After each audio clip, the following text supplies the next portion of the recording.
Support comes from Mosby Building Arts. Sometimes the smaller home projects make the biggest difference.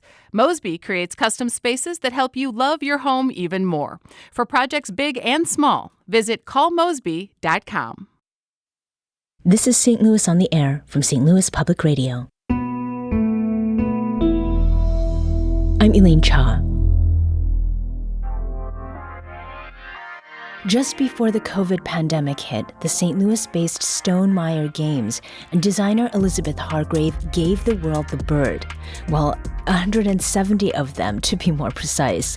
It came in the form of Wingspan, a card-based board game that has reached millions of people around the world. And it's been so popular that it inspired 2 spin-offs focused on fish and dragons. But Wingspan is now getting even bigger by becoming smaller. Here to share how and what's made birds such a big hit in the board game world, I'm joined by Jamey Stegmaier, co-founder of Stonemaier Games. Jamey, welcome to St. Louis on the Air. Hi, happy to be here. And we also have Elizabeth Hargrave, the designer of Wingspan. Welcome to you as well. Thanks. Good morning. So, to get us started, Elizabeth, can you provide a brief description of the game and how it's played? Sure. Wingspan is a card-based game. It's got 180 unique cards that each have a bird on them. And as a player, you've got a personal area in front of you that has 3 different habitats, and you're playing birds into those 3 habitats. And as you play the birds, they make you better at doing the actions that are associated with the habitats. So one row helps you get food, one gets you more bird cards, one lays eggs, which are worth points. And so as you build up this beautiful little preserve of birds, they're making you better and better at the game. So by the end, your turns are much more powerful than you were in the beginning. Mm. And this idea, where did it come from? I understand that you are a birder, Elizabeth, but your bread and butter is actually in health policy?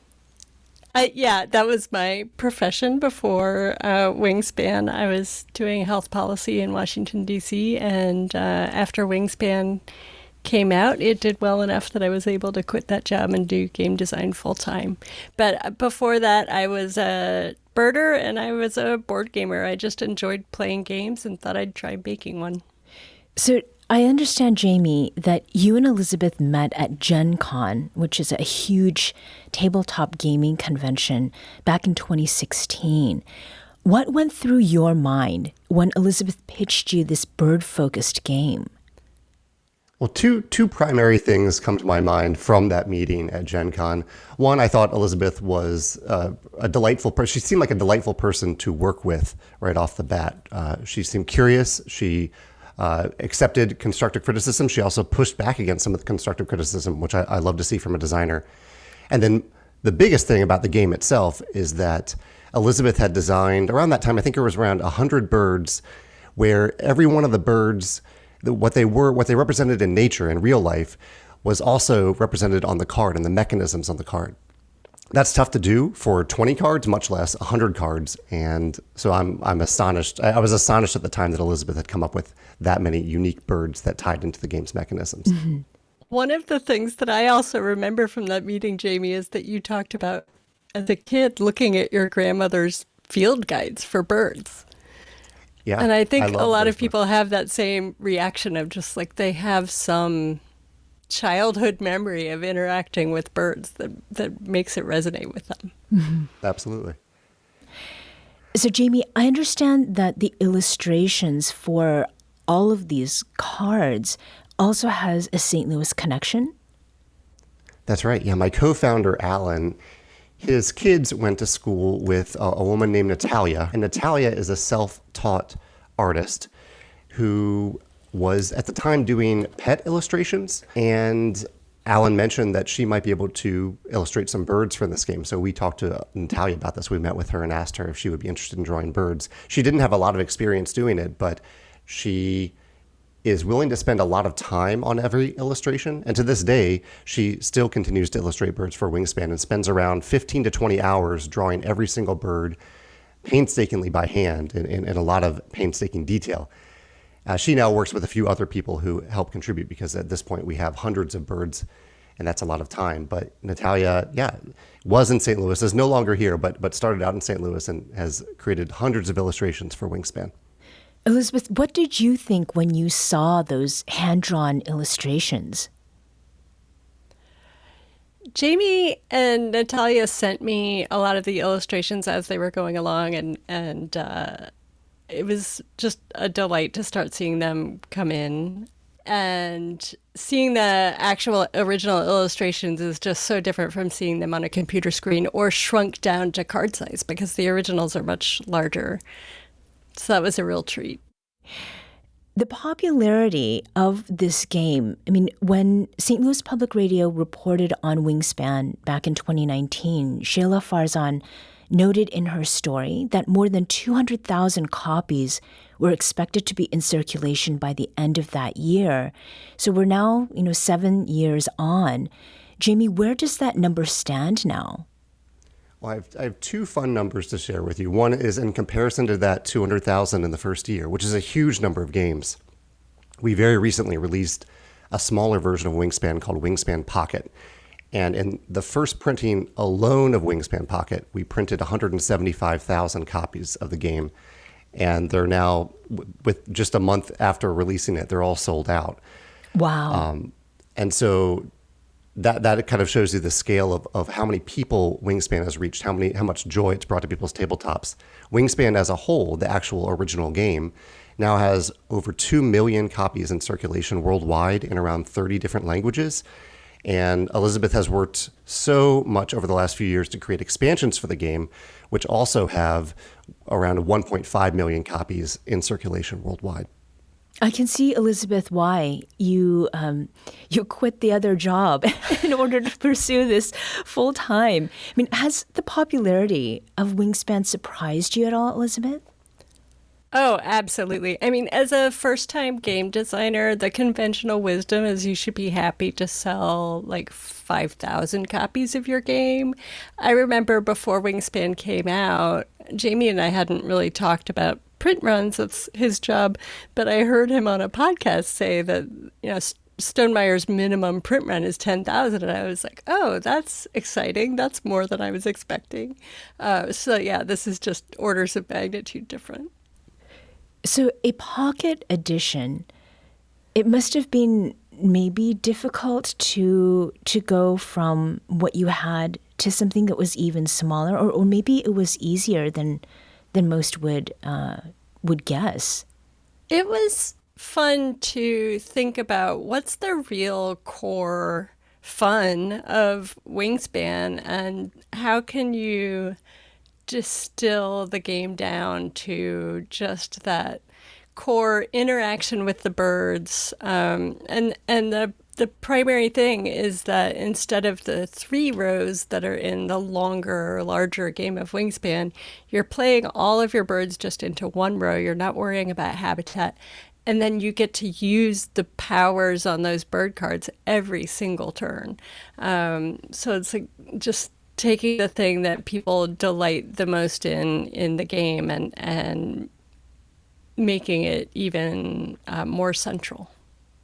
We're talking today about the game Wingspan, which is published by the St. Louis-based company Stonemaier Games.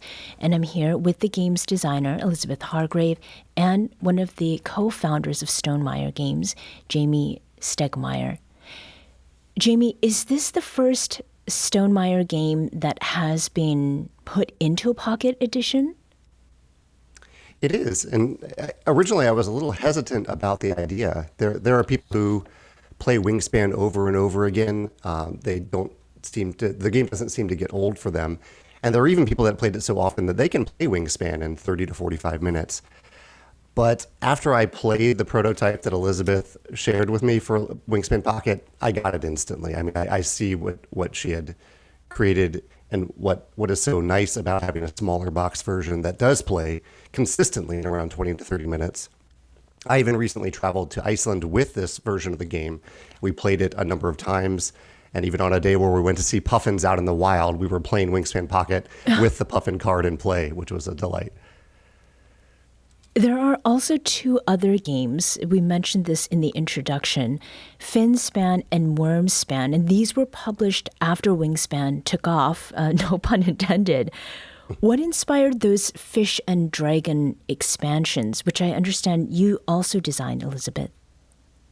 I worked on them. I didn't do the main design work, but both were topics that we get a lot of requests for. I was surprised how many requests we got for fish.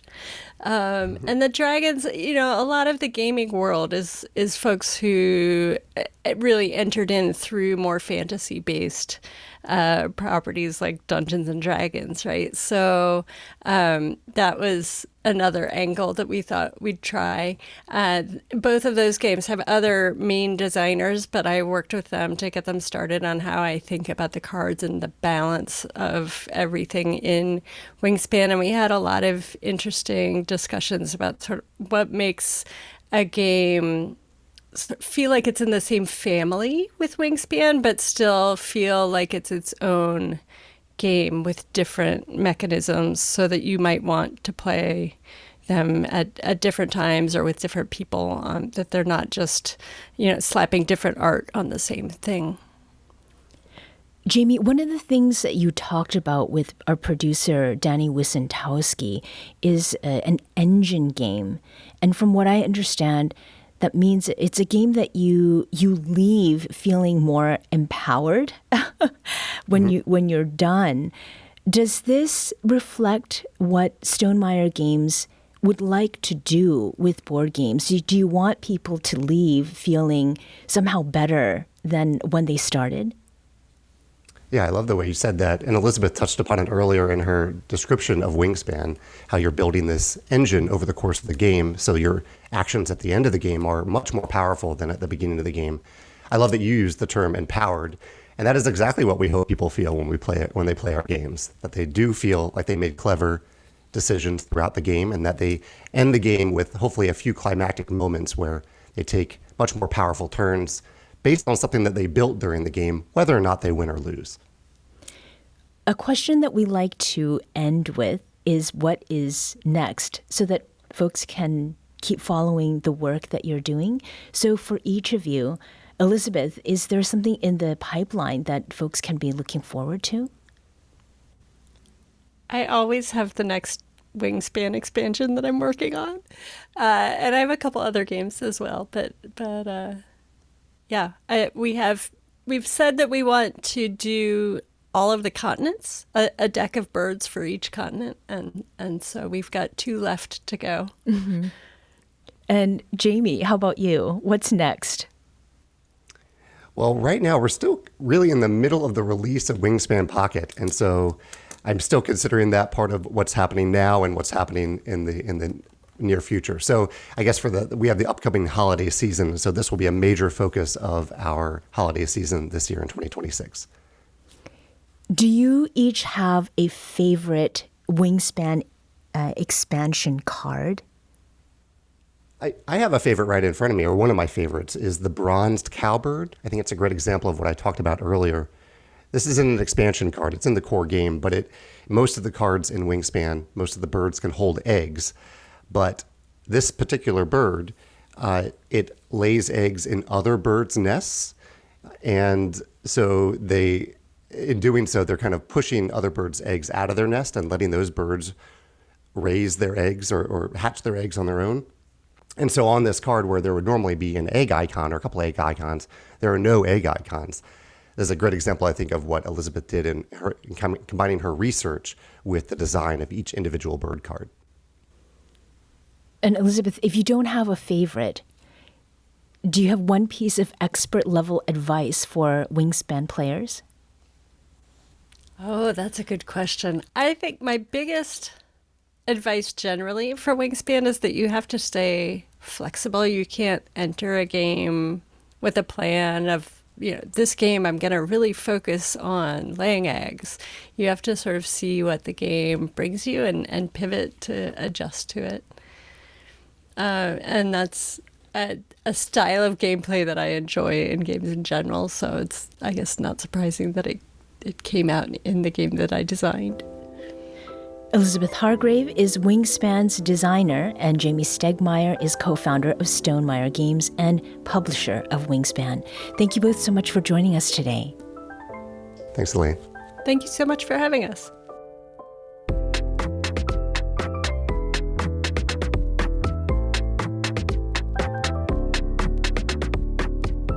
This episode was produced and recorded by Danny Wissentowski. Production assistance from Darius Varner. Audio editing by Aaron Dorr. Podcast design by Aaron. Our executive producer is Alex Hoyer. St. Louis on the Air is a production of St. Louis Public Radio. Understanding starts here. Do you find yourself regularly listening to episodes of St. Louis on the Air?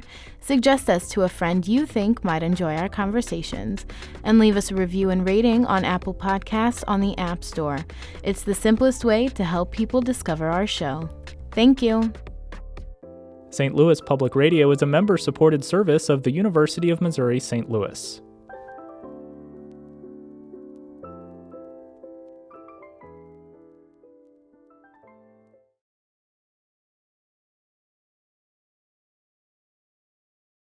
Hi, I'm Laura Hamden, and my colleague Jessica Rogan and I are your daily hosts of the Gateway newsletter. We meet with the editors in the STLPR newsroom every weekday to bring you the top local stories of the day in a quick and easy 6-minute read by 6 a.m. In an age of overwhelm, it's a refreshing, thoughtful take on the news day, if we do say so ourselves. Fine-tune your daily news habit with the Gateway newsletter. Subscribe at stlpr.org/gateway.